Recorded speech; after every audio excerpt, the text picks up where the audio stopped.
बाबा जी, मेरा क्वेश्चन ये है कि कुछ टैलेंट जो हैं इंसान अपनी जिंदगी में सीखता है और फिर उसके हिसाब से अपने प्रोफेशन चुन लेता है, और कुछ हम में पैदाइशी होते हैं जो रब की तरफ से होते हैं और वो चाह कर भी सीखे नहीं जा सकते।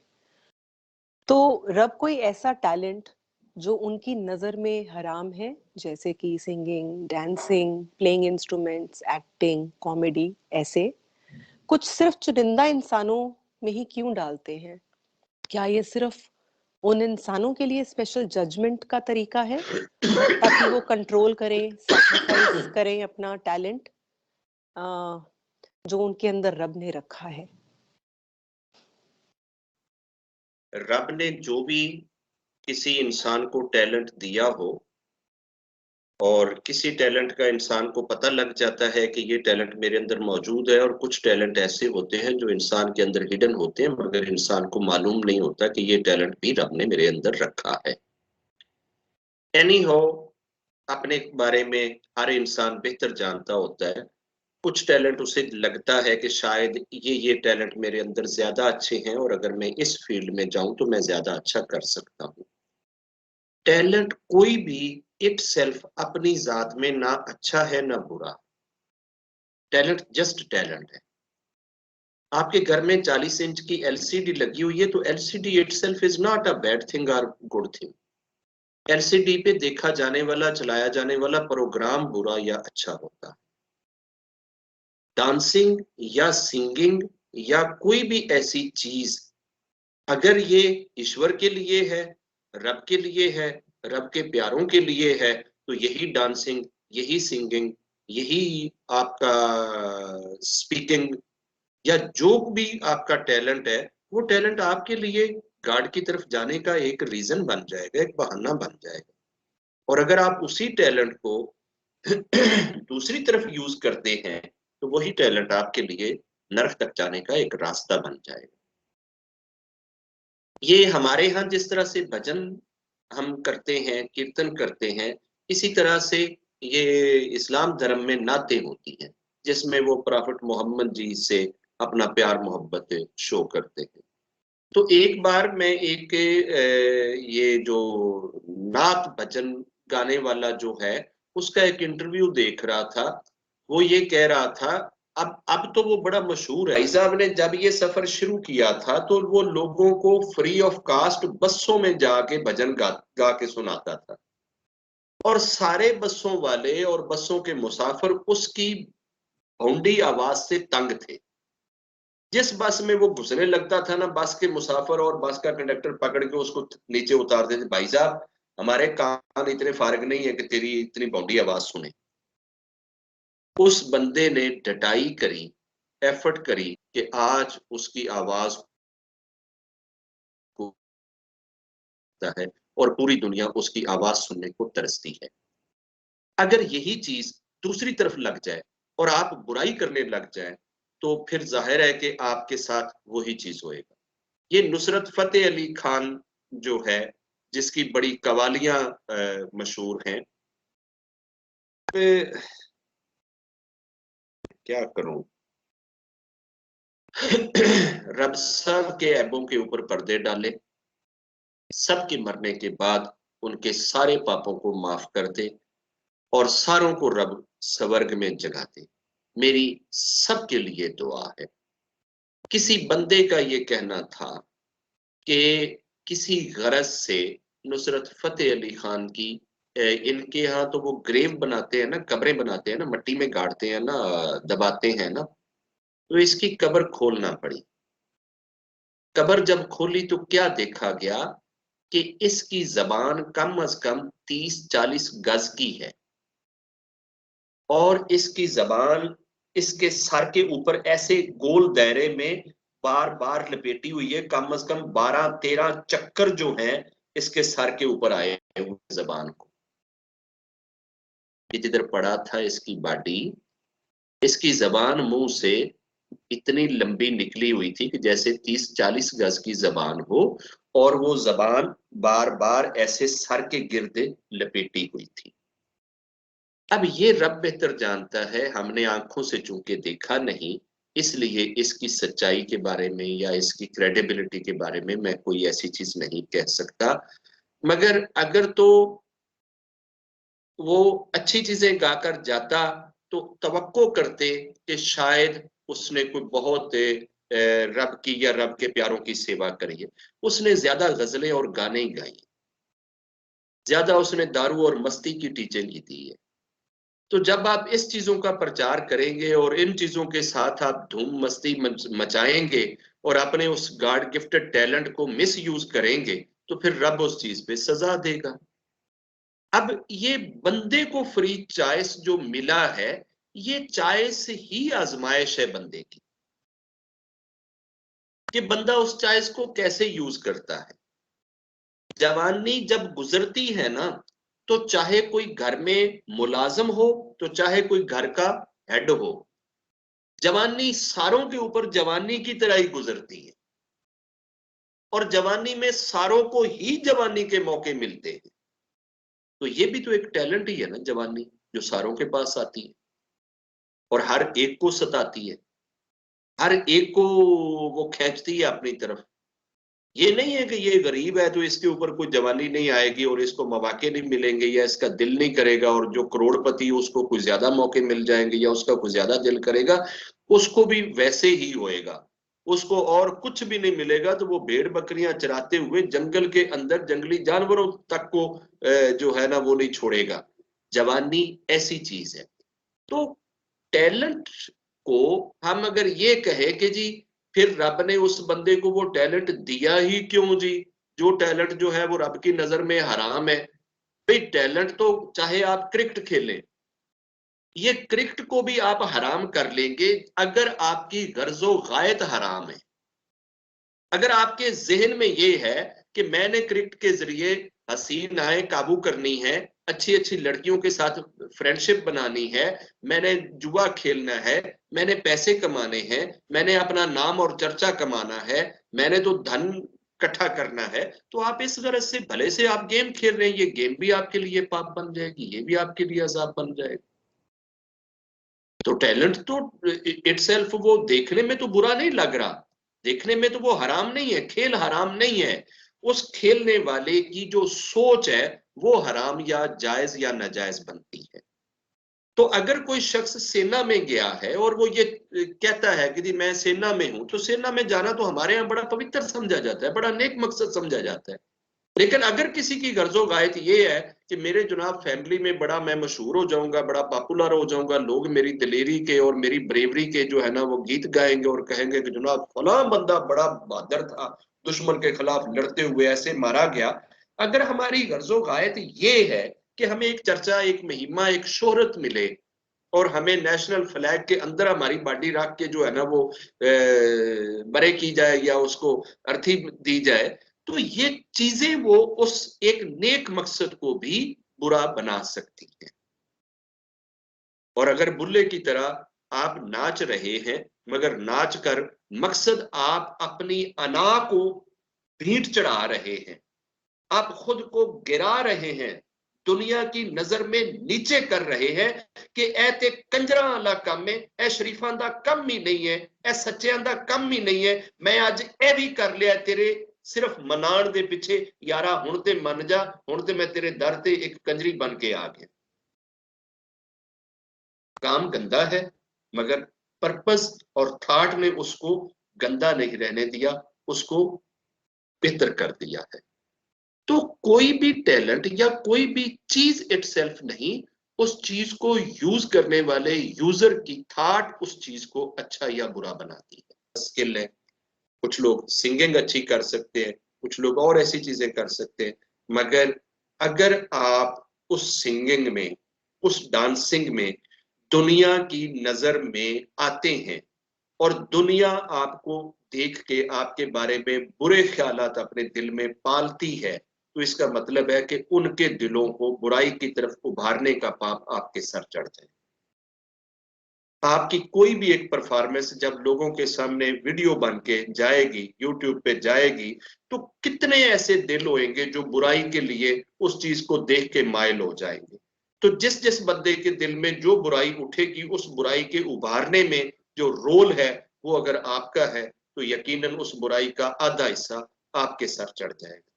तो इसलिए हमें हर टैलेंट को रब की तरफ मोड़ लेना चाहिए, उस चीज की तरफ जोड़ लेना चाहिए कि जिससे हम अपने रब को राजी कर सकें, हम अपने रब को नाराज ना करें।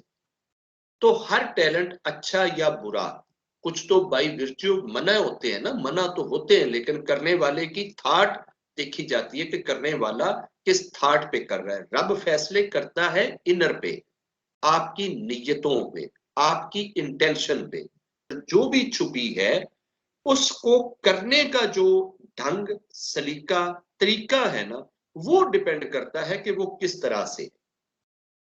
अगर हम अपनी सास को खाना देने जा रहे हैं, रोटी देने जा रहे हैं, चाय पकड़ाने जा रहे हैं, कोई और ऐसी चीज देने जा रहे हैं, अगर हमारे जहन में ये ख्याल आता है कि यार she is just a old women, ये मेरे ऊपर डिपेंडेंट है, मैं इस वक्त जाहिरी तौर पे इसका एक सोर्स हूं, मैंने इसकी ये सेवा करनी, अगर मैं ना दूं तो ये सारा दिन भूखी पड़ी रहेगी, प्यासी पड़ी रहेगी, दिक्कत में रहेगी, प्रॉब्लम में रहेगी। तो अगर मैं इसकी ये सेवा कर देती हूँ तो ये जस्ट एक ह्यूमन बीइंग की सेवा है। आपने ये सोच के अगर किया है तो आपको इस चीज का फल मिल जाएगा रब की तरफ से।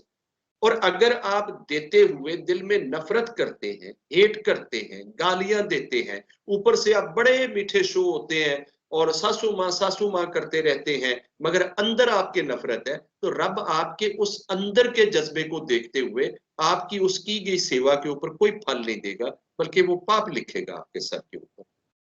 तो हमारे सारे के सारे टैलेंट जो है, एक एक हमारा कर्म, एक एक हमारा डीड, एक एक हमारा एक्शन अच्छा या बुरा हो सकता है हमारी इंटेंशन के हिसाब से, हमारी नीयत के हिसाब से, हमारी सोच के हिसाब से।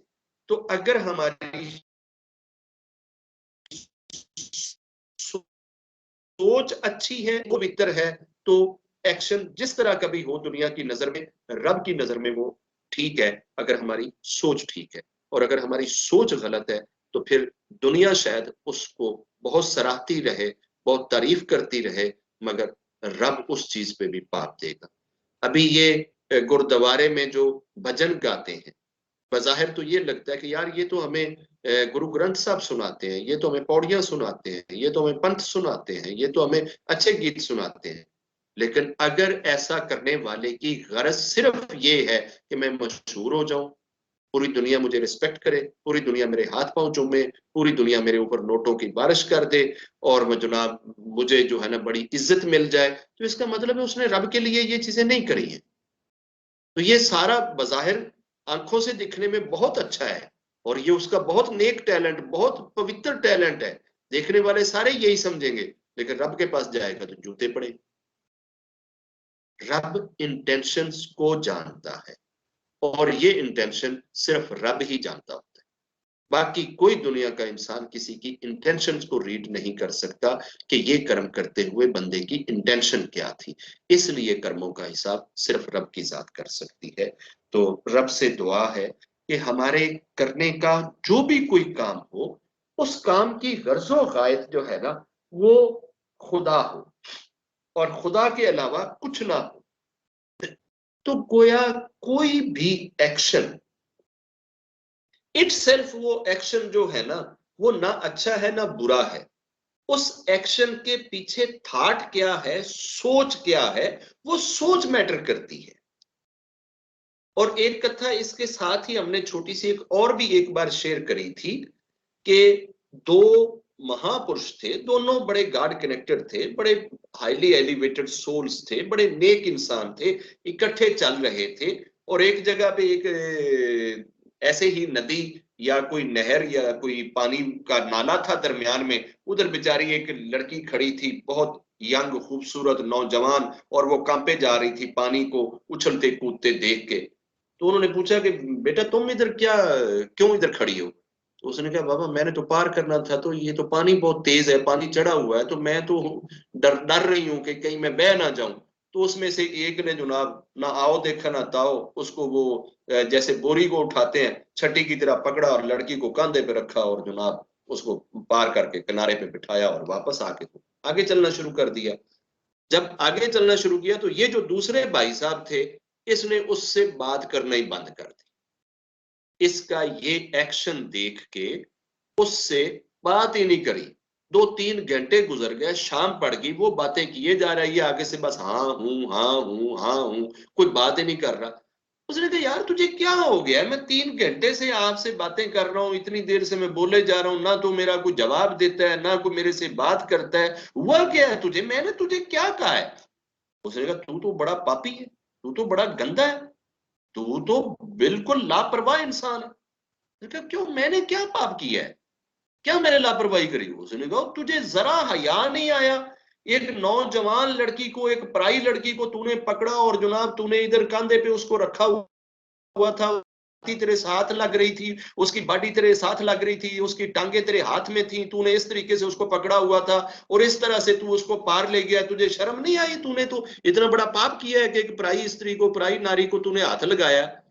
उसने ऐसे हाथ में मारा माथे पे, उसने कहा ओ यार, तो भाई मैंने तो उसको 5 मिनट सर पे बिठाया था या 2 मिनट सर पे बिठाया था, और मैंने तो उसको पार बिठा दिया, उसके बाद तो वो मुझे सारा दिन याद ही नहीं आई। ये तू है जिसने उसको अब तक सर पे बिठाया हुआ है, तुझे वो अब तक नहीं तेरे सर से उतरी। मेरे सर पे तो वो 2 मिनट बैठी थी और मैंने उसको उठा के तो पार कर दिया, उसके बाद मुझे तो उठाते हुए ये एहसास ही नहीं आया, ये ख्याल ही नहीं आया कि यार ये एक पराई बच्ची है और एक नौजवान बच्ची है और एक खूबसूरत बच्ची है और मेरे कंधे पे बैठी है या इसकी बॉडी मुझे टच कर रही है, मुझे तो ये ध्यान ही नहीं आया। मैंने तो जस्ट उसको एक जरूरत थी, उसकी एक हेल्प करनी थी, वो बेचारी औरत थी, तो मैंने उसको पकड़ा है और पकड़ के मैंने उसको पार बिठा दिया। अब देखो ना, दोनों की थॉट में कितना डिफरेंस है। कि जिसने पकड़ा है, हालांकि पकड़ना पाप है, पकड़ना गुनाह है, पराई औरत को हाथ लगाना गुनाह है, मगर उस भाई साहब को वो ख्याल आया ही नहीं गुनाह वाला, उसने वो सोच सोची ही नहीं गुनाह वाली। उसने तो जस्ट एक हेल्प की गरज से, एक मदद की गरज से उस बच्ची को पकड़ा और उसको पार कर दिया। किसी भी पराई औरत को हाथ लगाना पाप है, गुनाह है, मगर अगर हाथ लगाते हुए आपके जहन में सोच गुनाह की है, तो अगर आपका हाथ लगाते हुए सोच पाप की है, तो फिर वो पाप ही है, फिर वो गुनाह ही है। यहां उसकी सोच पाप वाली नहीं थी, गुनाह वाली नहीं थी। उसने जस्ट ये सोचा है कि ये बेचारी एक लेडी है, एक औरत है और मैं एक मर्द हूं, मैं इसको पार लगा सकता हूं, और ये बेचारी खुद डर रही है। जाहिर है, बाई विर्च्यू, बाई नेचर औरत कमजोर दिल की होती है, वो पानी की तेजी से डर रही थी, उसने उसको पकड़ा और पार लगा दिया। अब ये तो जो दूसरे भाई साहब थे वो अपनी जगह पे ठीक है कि यार तुमने एक बहुत बड़ा पाप करा है और तुमने ना आओ देखा है ना ताओ देखा है, और जनाब ऐसे ही एक को पकड़ा है और आपको ये नहीं पता कि वो औरत तेरे साथ टच करती रही है, ये है वो है। अगर आपको ये ख्याल आवे कि मुझे कोई औरत टच कर रही है, मैं किसी के साथ टच हो रहा हूं, तो यकीनन पाप है। लेकिन अगर ये ख्याल आया ही नहीं है तो वो पाप नहीं। अगर जैसे मान लो एक डॉक्टर है, अब एक डॉक्टर के पास अगर एक लेडी पेशेंट आती है, एक बच्ची आती है, और वो बच्ची से कहता है कि अच्छा जी इसके पेट में दर्द है, तुम जरा इधर स्ट्रेचर पे लेट जाओ, मैं चेक करता हूं।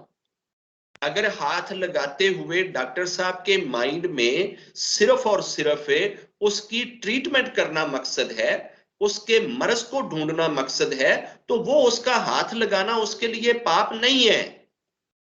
लेकिन अगर डॉक्टर के दिमाग में पहले से शैतान बैठा हुआ है, शैतान बैठा हुआ है, और वो ये सोच रहा है कि चलो एक बहाना मिल गया, एक मौका मिल गया, एक बच्ची है, इसके बदन को हाथ लगाने का मौका मिलेगा, इसे कहता हूं जरा स्ट्रेचर पे लेटो ना, तो मैं तुझे चेक करता हूं। अगर इस गरज से उसने उसको टच किया, इस गरज से उसको हाथ लगाया कि ये एक बच्ची है और मैं इसको हाथ लगा रहा हूं, चलो एंजॉय करता हूं, तो एज ए डॉक्टर इसका ये प्रोफेशन भी इसके लिए पाप बन जाएगा। ऐसे ही गुरु जो है वो अगर किसी को हीलिंग ब्लेसिंग देते हुए अगर किसी का बदन देखना, बॉडी को छूना, बॉडी को पकड़ना, किसी को अपने करीब करना मकसद है, तो यकीनन ये चीज पाप बन जाएगी अगर नीयत उसकी पाप की है तो। और अगर किसी को सामने बिठा के उसने जस्ट 2 फूंके लगाई हैं, उसका मकसद उसको हीलिंग देना है या ब्लेसिंग देना है, और उसको अपनी माँ या अपनी बहन या अपनी बेटी की तरह से उसको सोचा या समझा है, और ऐसा करते हुए उसके दिमाग में अगर कोई सेटनल थॉट नहीं गुजरी है, तो वो उसके पास बैठना भी जायज है। अमल था। रब से दुआ है कि रब हमें सोचें ऐसी दे, जहन ऐसे दे, दिल ऐसे दे कि जो कभी गुनाह की तरफ या पाप की तरफ माइल ना हो, कभी नेगेटिविटी की तरफ माइल ना हो। जब भी दिल धड़के, कोई दिमाग में सोच उभरे, तो उसका मरकज और महवर सिर्फ रब की जात और रब, इसके अलावा दुनिया की कोई चीज कभी हमारे जहनों पे ना आए। रब करे कि यही चीज आप सबके साथ हो। जय जय।